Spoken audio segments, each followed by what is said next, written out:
Alors, today is vlog day 789.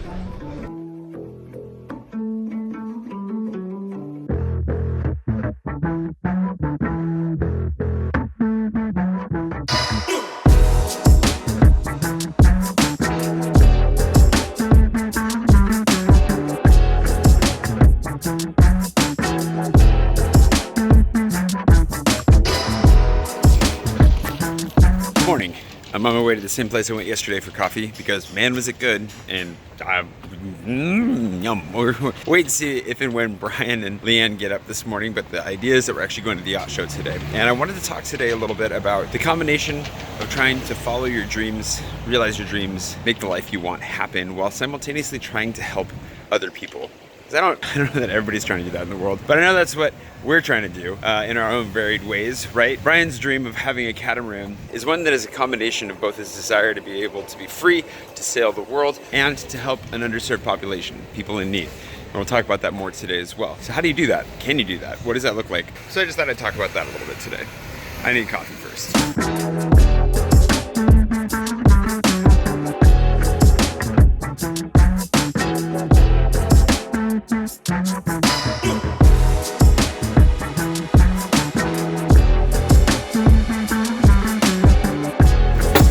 Fun part is that these guys actually let you do it yourself. At least the boring part. I'm coffee and work.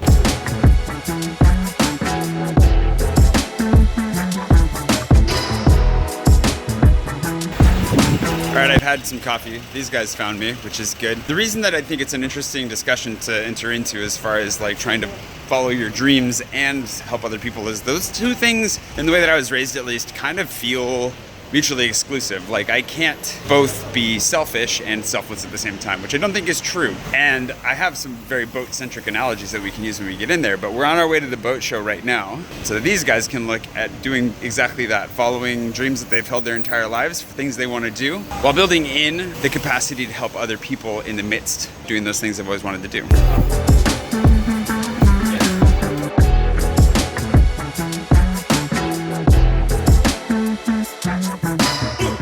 Problem. Having a cameraman. My hourly rates are quite low, actually. These guys, what's that? Yeah, hourly rates are free. My hourly rates are, yeah, basically at this point, yeah, they're friendship. My hourly rate is friendship. Anywho, they're excited. They've done a lot of research. They get to go actually play on a bunch of boats they've just seen data points on for a long time, right? So it's gonna be fun. And I'm gonna also go on boats and have a good time.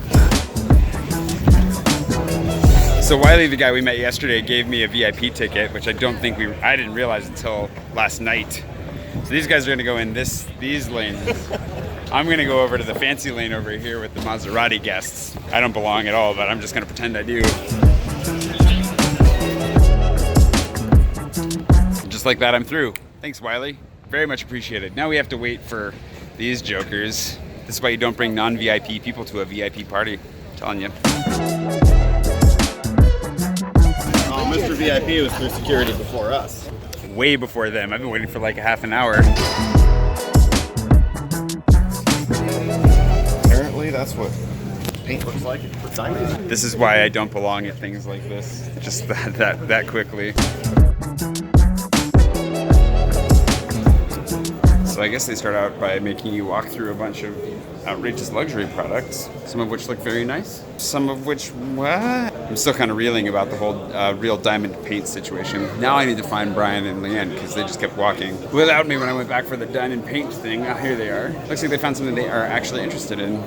Yeah. A wall-mounted washer and dryer. This is one of the things we wanted to research. And washing machines. That was quick. Here we go. They're here to do a lot of research, so I don't think that 500 euro shirts were on the menu, but it means they can wash 500 euro shirts. Nor the 50,000 euro watches.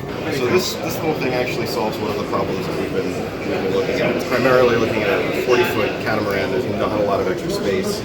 This just kind of problem solving, the stuff that he's an engineer, and the level of research that he's doing on buying this catamaran, refitting it, putting it together, I think is going to be fascinating, especially if you're a boat person and a nerd. If you're those two things and you want to figure out how to get your yacht put together, they're going to be really, really fascinating to follow. Beyond the fact that they just need to start executing at this point, the one thing that obviously I think changes what they're doing into something that's a little bit more compelling is that they're going to be trying to build space for humanitarians, missionaries, people that are coming out of the field like they are right now, with a little bit of space to relax, to actually get some distance from the world, not have to transition back into real life too terribly quickly. And so that's the combination where they've always wanted to have a boat, always wanted to sail the world, but then trying to open up that space and open up that dream to people who actually need it, need a little bit of time to rest, relax, and get away. I think that's what also makes it a very compelling story, what they're trying to do. And why I'm pushing them to share that story with the world, because it's going to be a lot of fun to follow. And Brian's engineering expertise is something that is just generally valuable anyways, and if he could share all the information he's generating and researching, it'd be really, really good.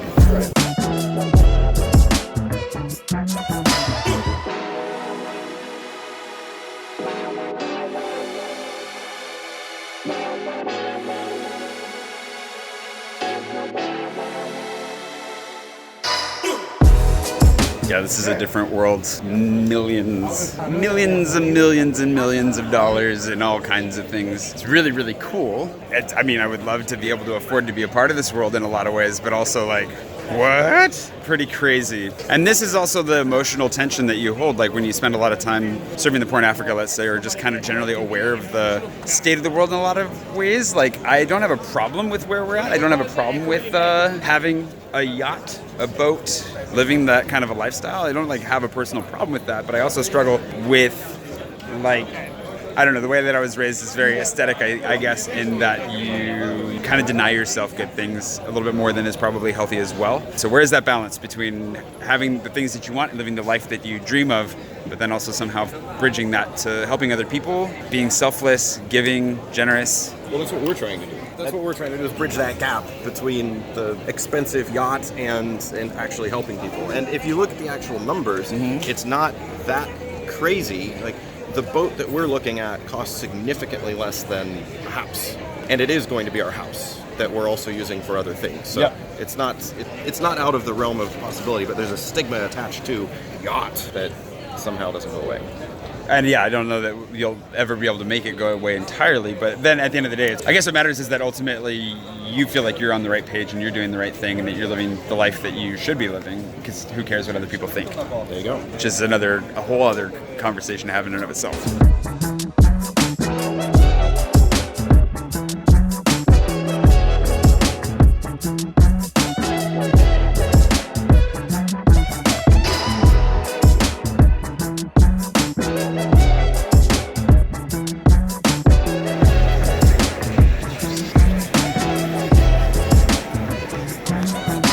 Over in the catamaran section, which is where they want to be because they want to get a catamaran. They've done a lot of research, have 3 brands in particular they're interested in, but the number one that they think they really are going to go with, by the sound of things, is Leopard. And so that's what we're going to go see first. That's also who gave us our tickets to come here today until Wiley gave me my special ticket. Thanks again, Wiley. So we're going to go check out these boats. And for me, obviously you can tell that this is something that's a little bit out of my comfort zone. Not in a bad way, but just I'm finding it very difficult to talk about for a number of reasons.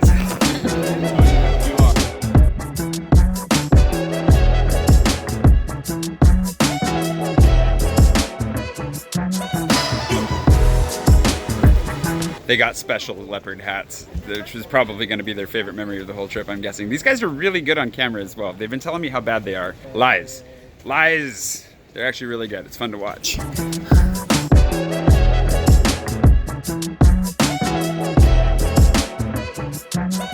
I've got my fancy booties on. These guys are going to do a full walkthrough. I kind of want to do that a little bit with them, but I'm going to go up here and chat for a second.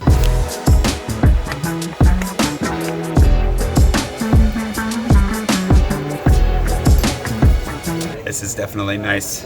can get used to this, which is part of the problem. I don't know if you've noticed, but I'm having a really hard time talking about this, largely because I have my own internal struggle with wealth and success. I'm actually dedicating, this is going to be kind of slippery, I'm actually going to be dedicating an entire vlog to my evolving relationship with failure. This is really trying to fail on me. See if that works. Put it like that. Because in order to get to a place where I feel like I'm actually starting to succeed at something in life, I've gone through a lot of steps of failure, some of which I've handled with greater grace and some with less. But especially when I was younger, I did not do well at all with, with my cascading series of failures. But as it currently stands, one of the reasons is this kind of, I don't know, this seems completely like a different world, like something I could never be a part of. And it's not affecting me in the sense that, like, that's fine. I know that's not entirely true. And I know that because my friends are getting to a stage where they're hoping to buy a used one of these, which they haven't really explained yet, but they're looking to buy one that's coming out of charter. At that point, it'll be about 5 years old. The value will have greatly depreciated, but it'll be in great condition, so they can get it at a really good deal, and then use it to do some really cool stuff in the world.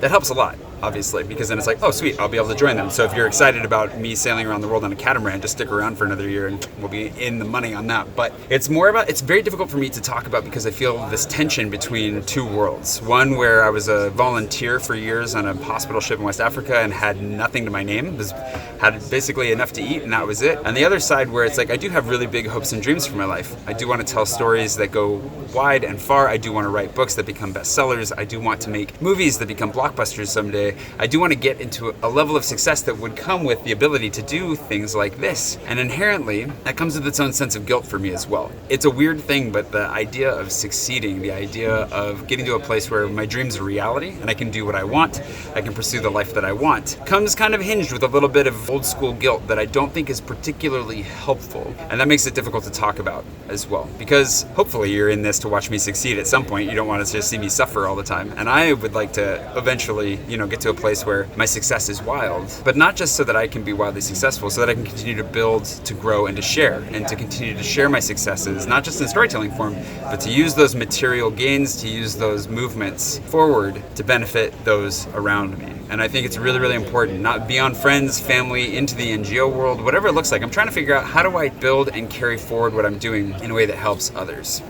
I told you that I had a boating analogy for this, but when people talk a lot about trying to help other people at the expense of themselves, I want to remind them that you can't help drowning people out of the water if you're in the water drowning too.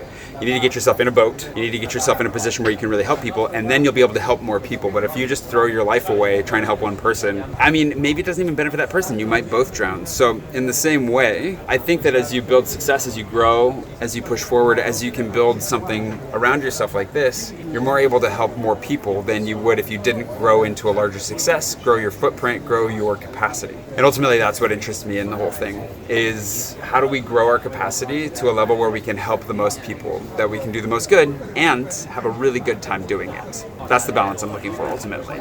Anyways, I want to go see the rest of this boat.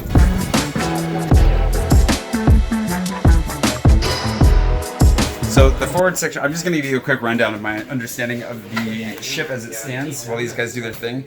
We're forward right now in like the kitchen, dining room, social area where it's just kind of the common area. There's obviously space back here with more of a common area, and then at the front as well. And one of the things that makes the newer models of this boat from 2014 onwards particularly interesting is that they have an open door at the front, which allows you to go all the way through to where you have your trampolines and some more seating area, which I think looks different depending on the boat that you're on. But it opens up a really large living area that can be shared between a number of people. And then if you go down to either side, you find yourself in your own private cabin, which is not so bad.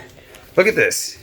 Shower, toilet, sink, a little bit of a workspace, everything you need for your bedroom, and a nice little view out the back so you can see where it is that you've been. It's not so bad. Kind of romantic. Catamarans are very stable because they've got two hulls in the water. We're currently in the starboard hull, and basically the concept would be that if you were coming out of the field, let's say you're a humanitarian, you're just finishing mercy ships, you're pretty exhausted, you're burned out, their goal would be that they could open this up to you for a little bit so you could come, rest, relax, sail around a little bit, get back on your feet before you go back to society, because going back to civilization after being on the ship for so long can be a really, really rough transition. I know, I've done it. It's not so fun. The other thing that they're going to do to try and fund it is that Brian's actually a dive master. master, and he's working on getting certified as an instructor as well so he can certify other people. So then the two of them, as divers, could take people out, do dive certification, and it's a good way to make some extra money with the boat while also working as a systems engineer remotely. And Brian's basically able to work from anywhere in the world as long as he has an internet connection, which is one of the cool things about all the research he's doing is he's figuring out how to make sure he always has an internet connection, because just like me, Brian can't live without an internet connection. Nope. Because basically internet is life, let's be honest.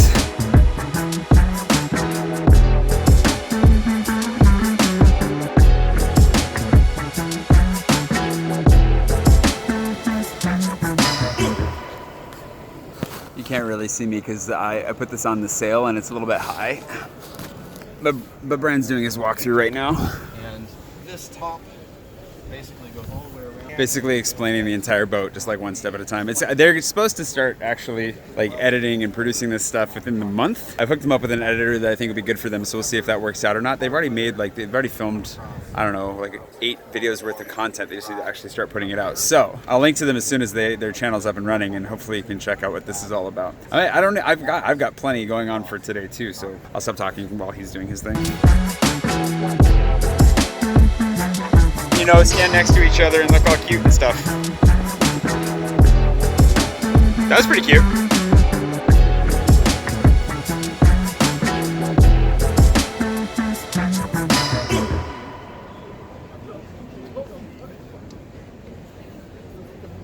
Oh yeah, the boat next door has got the pads.